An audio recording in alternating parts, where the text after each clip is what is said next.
Depuis tout petit, j'ai toujours été un fan de jeux vidéo.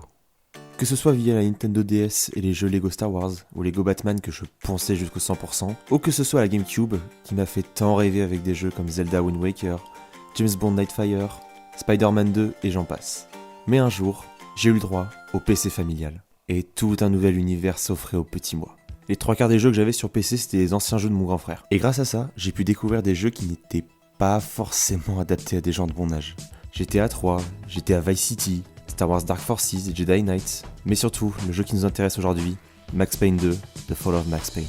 Max Payne 2, The Fall of Max Payne est un jeu sorti le 14 octobre 2003 sur PC, PS2 et Xbox. Développé par Remedy Entertainment, studio finlandais derrière des jeux comme Alan Wake en 2010, Quantum Break en 2016 ou Control en 2019. Mais en 2003, Remedy n'a que 2 jeux développés et sortis.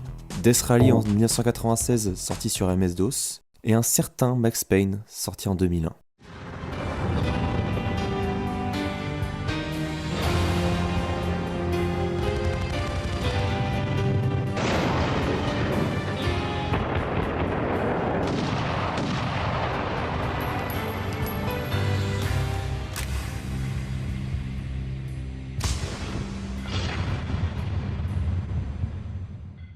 Pierre angulaire du jeu de tir à la 3ème personne, Max Payne fut une petite révolution du jeu vidéo PC de l'époque, notamment grâce à sa mécanique du bullet time, inspirée très librement du film Matrix et de ses séquences d'action. Le bullet time permet donc aux joueurs de ralentir le temps afin de mieux anticiper les attaques de ses adversaires et d'établir une stratégie de combat plus efficace. La stratégie en question étant de mitrailler dans le tas.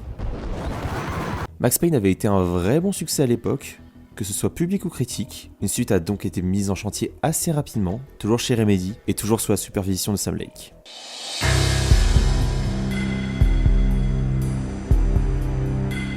Alors, avant de se lancer dans l'histoire de Max Payne 2, il va peut-être falloir faire un petit point sur l'histoire du 1. Dans Max Payne, on incarne Max Payne, n'en jure, un flic exemplaire et père de famille, qui rentre un jour chez lui et découvre que son enfant et sa femme ont été tués par des personnes sous l'influence d'une nouvelle drogue. Après ce drame, Max décide de combattre ce fléau en éliminant le problème à sa source. Je vous épargne les détails, mais en gros ça fait pam pam, boum boum, et pam pam boum boum, mais au ralenti. Max finit par trouver la responsable de tout ça, et comme un bon flic américain décide de l'arrêter et de l'interroger. Non je déconne, il lui fait tomber une antenne géante sur la trogne alors qu'elle voulait s'échapper en hélico. Le jeu se finit sur Max, se faisant arrêter par la police, parce que nettoyer la moitié de la mafia new-yorkaise à coups de fusil à pompe et sans autorisation, c'est pas bien vu par la hiérarchie. J'ai zappé énormément de détails, mais si j'ai besoin de réévoquer des événements ou des personnages du premier jeu, je le ferai en temps et en heure. Allez, c'est parti pour Max Payne 2.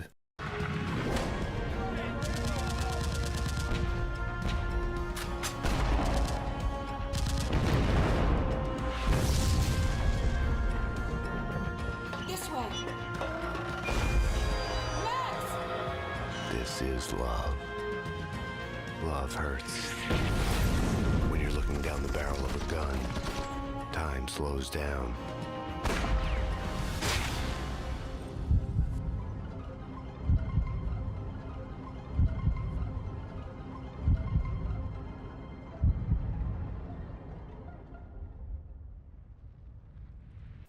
Le jeu débute avec Max qui sort de son lit d'hôpital, diminué par des blessures.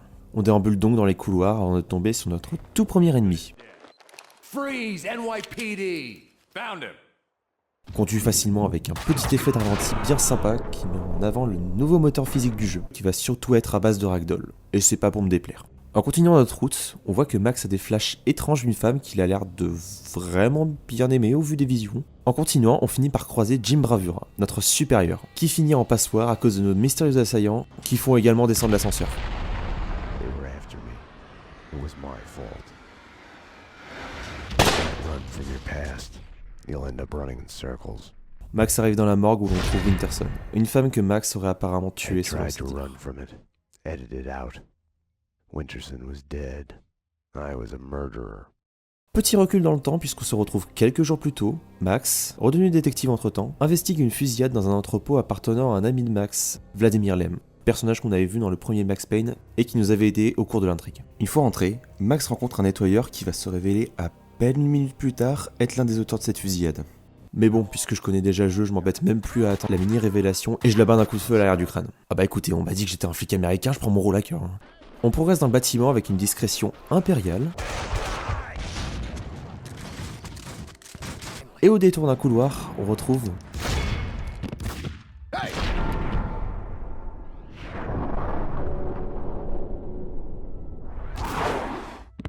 Mona? Max, we gotta stop meeting like this.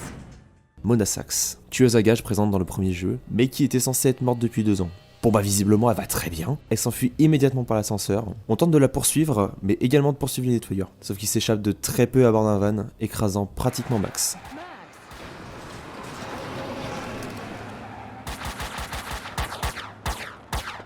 You alright?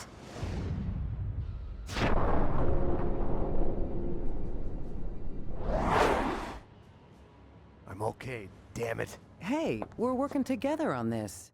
Max décide donc de suivre la seule piste qu'il a et se rend au restaurant de Vlad. Une fois sur place, il voit que Vlad est attaqué par la bande de Vinny Gognitti, un petit mafieux qu'on avait également rencontré dans le premier jeu et qui n'avait pas été très coopératif. On se fraye un chemin dans le bâtiment grâce à l'un des plus grands talents de Max, et non, c'est pas l'infiltration.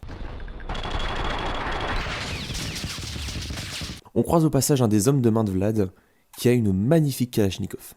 Rectification, avait une magnifique Kalachnikov. On finit par faire fuir Vinny en le prenant à revers.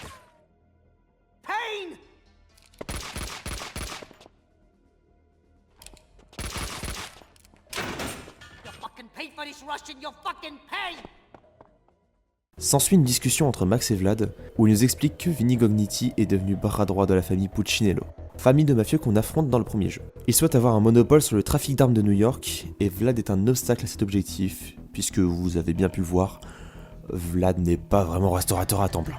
La nuit a déjà été assez longue, alors Max décide de rentrer à son appartement pour se reposer. Bon, se reposer c'est vite dit, puisque Max aura souvent au cours du jeu ce que j'appellerais des cauchemars introspectifs. Fort heureusement, Mona le réveille pour lui rendre visite. Elle vient de lui annoncer que leurs 2 têtes ont été mises à prix, mais les retrouvailles sont de très courte durée puisqu'un tireur d'élite tente d'éliminer Mona Sachs. They found me. This was a mistake. Wait, Mona. L'immeuble de Max est donc envahi par les nettoyeurs, et j'en profite pour dire que j'adore ce niveau. Le fait de passer dans plusieurs appartements pour se retrouver à se balader sur la façade du bâtiment, puis d'accéder aux autres bâtiments d'habitation, c'est franchement très bien designé et agencé. Les salves d'ennemis sont sympas à éliminer, surtout la toute dernière, avec plusieurs nettoyeurs qui sortent d'un van. Tu prends le double Ingram et voilà le travail.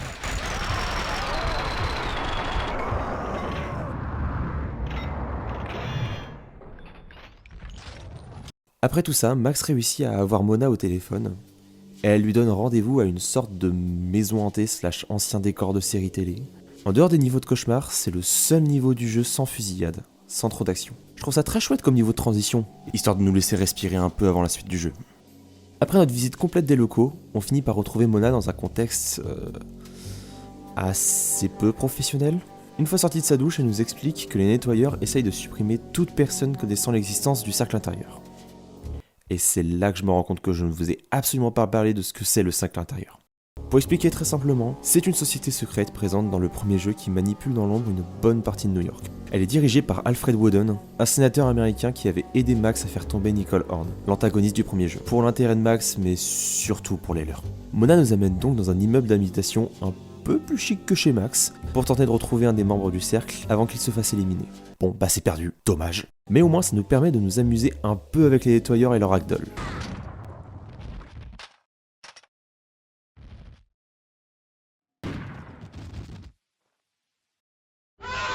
À un moment donné, on perd le contact avec Mona. On tente donc de retourner au rez-de-chaussée où elle nous guidait depuis tout à l'heure. Et on y croise Kaufman, un personnage tellement important qu'il a son propre title card. Bon bah une grenade et un coup de mitrailleuse et problème Kaufman c'est réglé.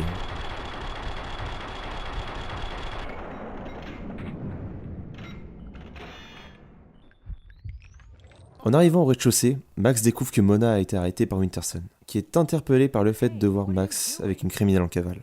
What are you doing? The million-dollar question I didn't have the answer to. De retour au commissariat, Max se fait suspendre du terrain par Bravura à cause de ses agissements. Get yourself to a counselor. You're falling apart. Mais le plus important pour Max, c'est de retourner voir Mona. You've got to get me out of here. You know I can't do that. If I stay here, I'll die. Isn't that a bit melodramatic? Behind bars, I'm a sitting duck. This is as safe as it gets. Sauf qu'on assiste à une nouvelle attaque des nettoyeurs qui souhaitent à tout prix l'éliminer. Elle arrive finalement à s'enfuir et on part immédiatement à sa recherche. Et comme par hasard, Vlad se trouvait dans le coin et décide donc de nous emmener retrouver Mona dans le seul endroit possible, le décor télé. Max la retrouve sur place et les deux s'enlacent tendrement, mais leurs plans sympas sont très vite stoppés par l'arrivée des nettoyeurs. Mona et Max sont à nouveau séparés dans une séquence qui me fait beaucoup penser au même de l'avatar qui tombe au ralenti là. On se fraye un chemin vers la sortie tout en massacrant tout le monde au passage, avec Mona en soutien en plus. On arrive dans la rue et contrairement au début du jeu, Max saute dans un des vannes des nettoyeurs qui partaient, afin de découvrir leur planque. Après plusieurs minutes de conduite, Max se retrouve dans des bâtiments de construction remplis de nettoyeurs, d'armes volées à Vlad et d'explosifs. Donc vous savez ce que ça veut dire ?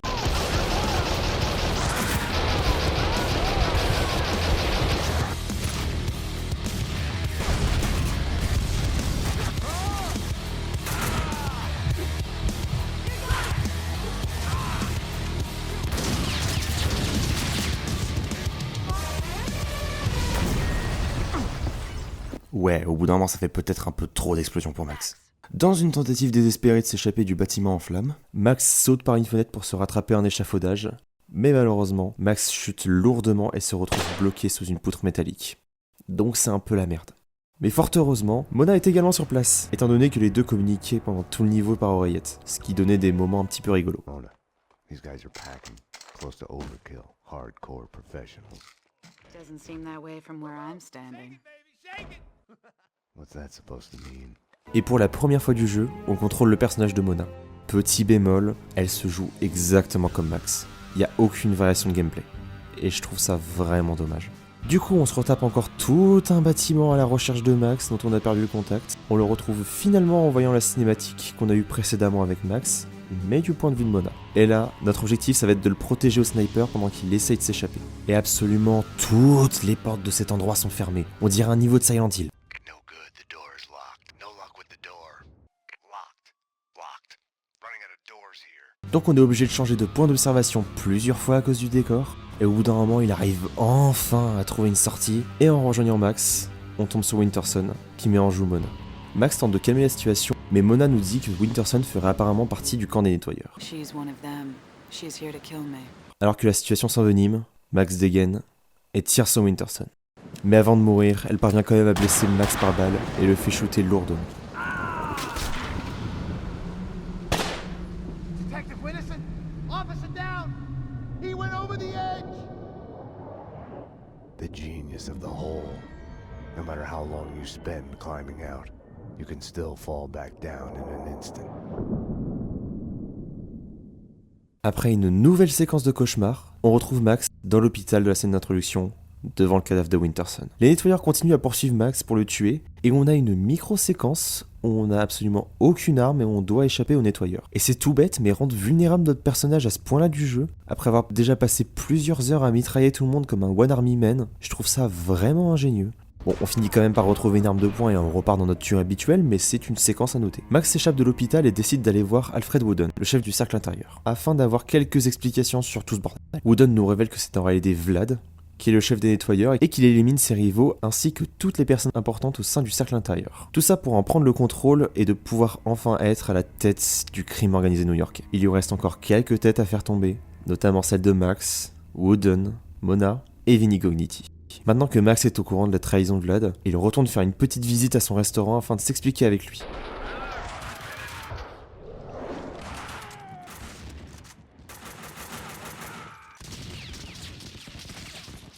Malheureusement, il est déjà parti pour éliminer Vinnie. Mais avant de partir, on découvre un message vocal de Winterson sur le téléphone de Vlad, nous révélant qu'ils étaient amants et que Winterson faisait effectivement agent double, comme Mona lui avait dit. Vlad, it's me.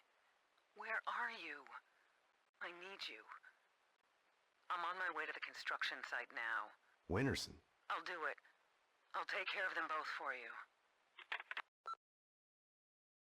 Pas de temps à perdre, faut aller sauver ce petit con de Vinnie. Max se rend donc dans le quartier contrôlé par la famille Puccinello et n'est pas très bien accueilli au début.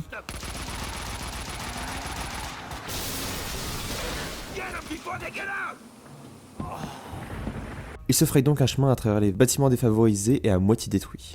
On fait même une mini-alliance avec des gars de Vinnie, Bon, jusqu'à ce qu'ils se rendent compte de qui on est vraiment. Max arrive dans un mini entrepôt où se trouve Vinny dans une tenue assez atypique. Perfect. Now it's ruined. Oh no. No way. La tenue qu'il porte est piégée. S'il enlève la tête ou qu'il meurt, voilà ce qui va se passer.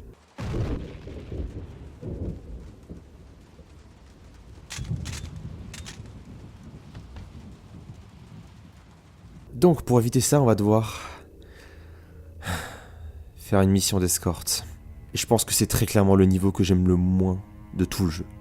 Devoir escorter Vinny à travers tout le niveau en l'empêchant de se prendre des dégâts, c'est plus saoulant qu'amusant. Surtout que le niveau dure bien trop longtemps pour son bien. Après l'avoir escorté à travers tout le quartier, on l'embarque dans un fourgon et on tente de retrouver Mona au studio télé. Sauf qu'on y trouve Vlad à la place. About this. Max, dearest of all my friends, drop your gun or the bomb goes. Vlad nous annonce que Mona travaillait avec Wooden depuis le début, et que ce dernier est en très grande partie responsable de la mort de la famille de Max. À l'époque du projet Valhalla, présent dans le premier jeu, Wooden avait envoyé accidentellement des dossiers compromettants à la femme de Max, ce qui avait mené à leur assassinat. Et pour finir tout ça, Vlad tire sur Max pour venger la mort de Winterson. Besides, a gentleman always avenges the insults done to his lady. You did kill Winterson. Et fait péter Vinny au passage avant de partir éliminer son dernier opposant, Alfred Wood. Je vous passe toute une nouvelle séquence de cauchemar, mais Mona arrive dans les studios en flammes pour venir sauver Max. Elle trouve même le cadavre de Vinny sur le chemin. Vlad had terminated Vinny's tragicomic existence with the push of a button. Ouch. Poor guy. Poor bastard. Il s'échappe du bâtiment et Mona essaye de dissuader Max de l'accompagner au manoir de Wooden. Mais il insiste. Les deux tourtereaux se dirigent donc vers le manoir de Wooden pour la toute dernière mission du jeu. Rapidement, Mona et Max sont séparés et progressent dans le manoir en parallèle. Comme d'habitude avec Max, on te retourne l'endroit dans tous les sens et on explose tout ce qu'on peut exploser. Dans la salle de contrôle, Max voit que Wooden s'est enfermé dans une salle de sécurité blindée à un étage supérieur. Il passe l'info à Mona et les deux se rejoignent. Dead end. Damn it. Here, let me. This way. Mona knew the manor. She was working for Woden. Vlad had told me the truth. Mais pas le temps de s'expliquer avec elle, elle nous met un coup de crosse à l'arrière du crâne et nous confirme bien qu'elle est employée par Wooden pour arranger tout ce bordel et éliminer Max fait partie de la mission. Mais Mona, influencée par ses sentiments envers Max, est incapable de le tuer. See, I can't do it. You're a bastard, Max. This is love. Love hurts.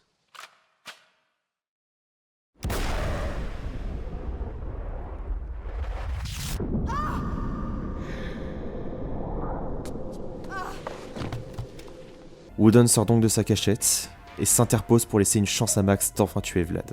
Wooden se fait tirer dessus et Max fonce sur Vlad qui active les explosifs qu'il avait placés dans le manoir.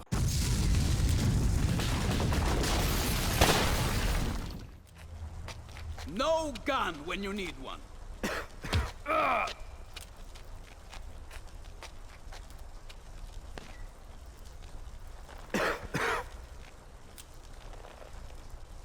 One last thing left to do. I was compelled to give Vlad his gun back. One bullet at a time. On poursuit donc Vlad à travers la dernière partie du bâtiment, évitant quelques explosions au passage.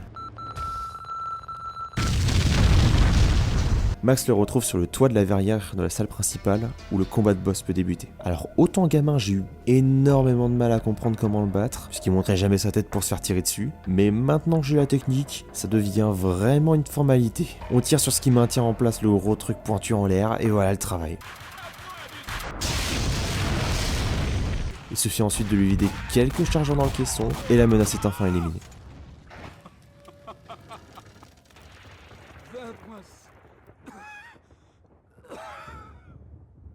Max, dearest of all my friends, I was supposed to be the hero.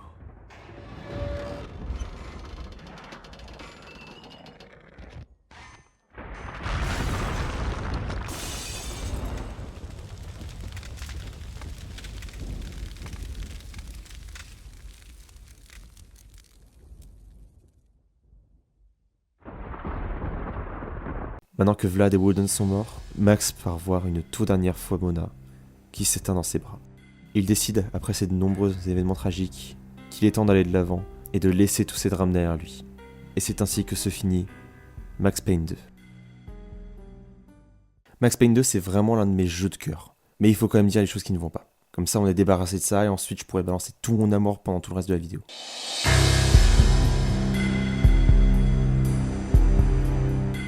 Premièrement, le jeu est très inégal dans ses durées de niveau. Certains niveaux sont bien trop courts tandis que d'autres sont vraiment beaucoup trop longs pour leur bien. Par exemple, le niveau du site de construction qui traîne sur 5 chapitres. Certes, il est pas mauvais, mais les niveaux de tous les autres chapitres s'enchaînent si bien qu'un gros bloc de niveau, tu le sens bien passer quoi. Et puis le coup des 20 portes fermées quand tu dois protéger Max au sniper, je trouve ça vraiment lourd. Ensuite, la durée du jeu. Le jeu est faisable entre 5 et 6 heures environ pour la première partie, ce que certains pourraient trouver trop peu pour un jeu. Mais pour ce qu'il a proposé, je trouve ça vraiment correct. Et de toute façon, vaut mieux un jeu court et fourni, plutôt qu'un jeu long et creux comme la moitié des AAA actuels. Pour ceux qui ont déjà joué à Max Payne premier du nom, une partie des joueurs trouve le gameplay beaucoup trop ressemblant au premier jeu. Et oui, forcément, la formule n'a pas eu le temps d'évoluer en à peine 2 ans de développement. Là par contre, je vais être vraiment en désaccord, mais on voit ça dans la prochaine partie.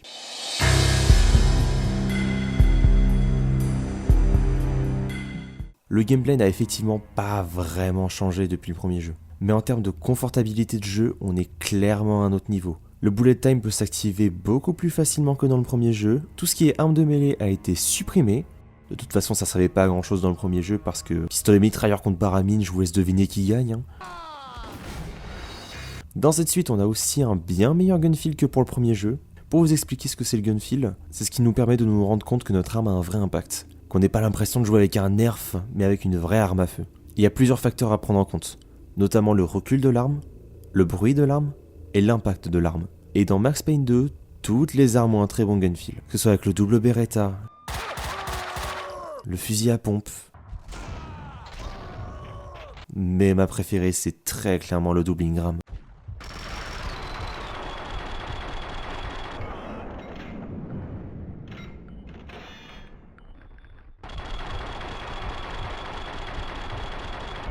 Ah, qu'est-ce que c'est bon, bordel. Et surtout, je l'ai toujours pas évoqué, mais pour 2003, ce jeu est vraiment beau. Il se démarque du premier grâce à ses expressions faciales des persos qui ont une très nette amélioration par rapport au premier jeu où c'était vraiment compliqué. Le système de ragdoll et physique des objets est bien mieux géré et bien plus fun. Quand ça pète de partout, c'est jouissif à voir. Les phases de cauchemar / hallucination sont bien mieux construites et plus agréables à parcourir que le premier jeu. Max Payne 1 avait des phases cauchemardesques qui portaient assez bien leur nom, où tu devais faire du parcours, sauf que ce jeu n'est pas fait pour faire du parcours. Et dernier point que je vais évoquer, mais les cinématiques avec des vrais acteurs sont tellement supérieures au premier jeu. Tout d'abord, merci Sam Lake de pas avoir repris le rôle de Max Payne. Non, parce que je t'aime beaucoup quand il s'agit d'écrire des histoires, mais le voir faire ses mimiques très exagérées dans le premier jeu, ça me fait plus rire qu'autre chose malheureusement. Et puis même la composition des cinématiques est bien plus maîtrisée. Là par exemple, je vous mets côte à côte les deux jeux et c'est le jour et la nuit.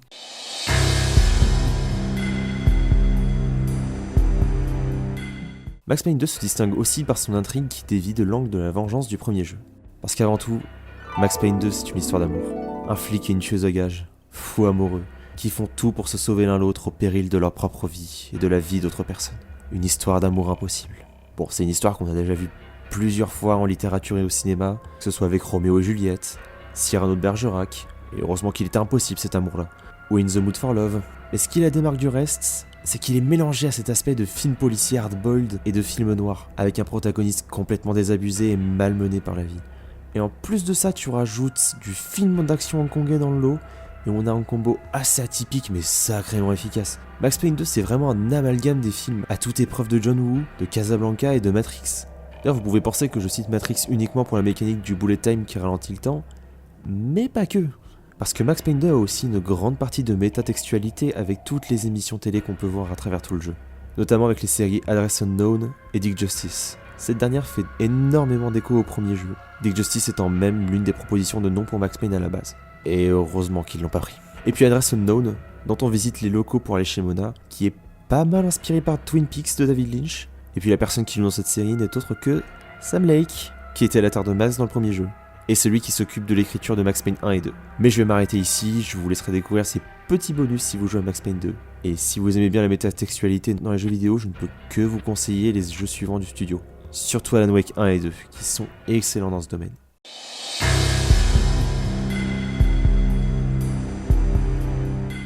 Je vais passer rapidement sur la plupart des persos pour me concentrer uniquement sur les 3 principaux protagonistes. Vinny Gognitti, c'est un petit con arrogant qu'on a envie de claquer à chaque fois qu'on le voit. Et cette mission d'escorte ne me le fait vraiment pas plus apprécier. Donc Vinny, c'était sympa de te connaître, mais c'est ciao. Winterson est d'abord présentée comme une flic exemplaire et respectée, prête à aider Max dans sa mission contre les nettoyeurs, mais elle souhaite avant tout éliminer la menace qu'est Mona Sachs, puisque son amant, Vladimir Lem, voit Mona comme un obstacle à sa réussite dans le contrôle du cercle intérieur. Winterson sera la première à mourir à cause d'un amour impossible, mais ce ne sera malheureusement pas la dernière. The killing has gone too far.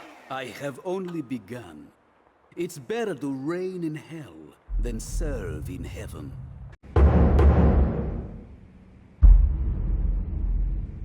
Vladimir Lem n'est pas un méchant brillamment écrit et je ne vais pas prétendre qu'il l'est. Il remplit très bien sa fonction de faux allié, puis d'ennemi central du jeu.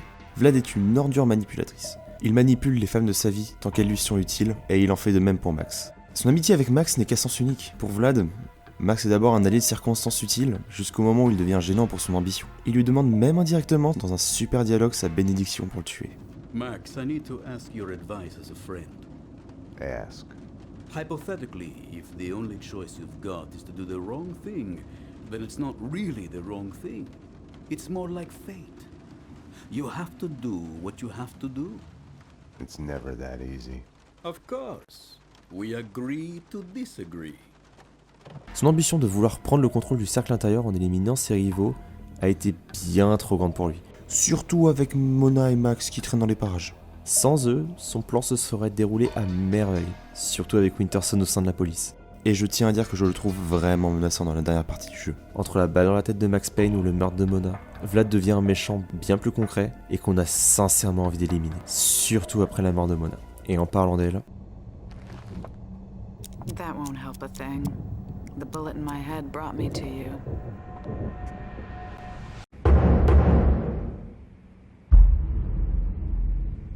Mona Sachs n'est pas que la femme dont Max est amoureux, ni une demoiselle en détresse. Je dirais même qu'elle s'en sort toujours un peu mieux que nous à travers le jeu, puisqu'au niveau des bâtiments en construction, c'est plutôt Max qui joue le rôle de la demoiselle en détresse. Mais le rôle de Mona va au-delà de sa profession de tueuse à gages. Elle représente la fatalité dans plusieurs de ses aspects. Elle embrasse la fatalité de ce monde, la fatalité de la relation qu'elle entretient avec Max. Elle sait que tout ça les mènera droit dans le mur. Surtout avec sa profession de tueuse à gages, sous les ordres de Wooden. Elle devra forcément éliminer Max de l'équation à un moment donné. Mais elle n'en aura jamais la force. Mona est un personnage qui tente de cacher ses émotions et ses sentiments sous sa carapace de tueuse à gages et de femme fatale. Mais elle laisse assez souvent tomber le masque en présence de Max, malgré elle. Et c'est au moment où ses sentiments prennent complètement le dessus sur sa mission qu'elle finit par mourir tragiquement, des mains de Vlad. One last thing left to do. I was compelled to give Vlad his gun back. One bullet at a time.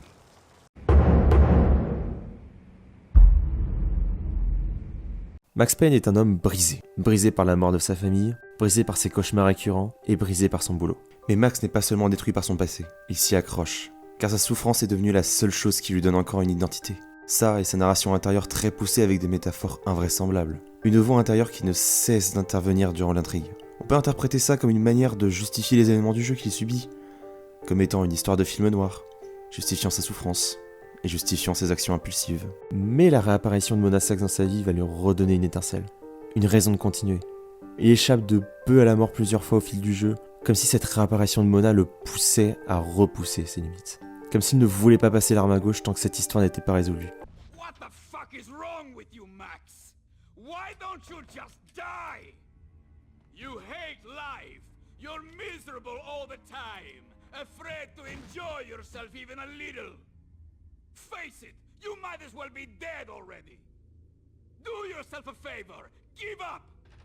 C'est tout ce qui maintient Max en vie. Et malgré tous les obstacles qu'il va rencontrer au fil du jeu et la mort de son nouvel amour, Max décide de se reprendre en main et d'enfin vivre sa vie au lieu de la subir. D'enfin laisser les souffrances du passé derrière lui pour que Max puisse renaître.